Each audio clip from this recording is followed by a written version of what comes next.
Hala, si Ninang Merit ba yun? Nakauwi na pala siya galing ibang bansa. Ano kayang gagawin niya dito sa bahay namin? Oy, Joshua, inaanak. Buti naman nandito ka sa bahay nyo. Akala ko umalis ka. Paalis na sana po. Maglalaro sana po kami ng mga kaibigan ko. Ano po ba yung sadya niyo dito? At saka kanino po yung malaking regalo? Ah, itong malaking regalong dala ko. Hulaan mo kung kanino to.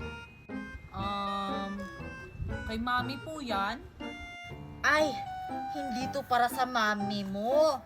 Para sa'yo to, inaanak, Joshua. Talaga po, Ninang? Para sa akin yan? Di ba malayo pa po yung Pasko? Wala lang, inaanak, Joshua. Bibigyan lang kita. At saka alam mo, binili ko pa to galing ibang bansa. Oh, hawakan mo. Sa'yo na yan, ah. Kasi may date pa kami ng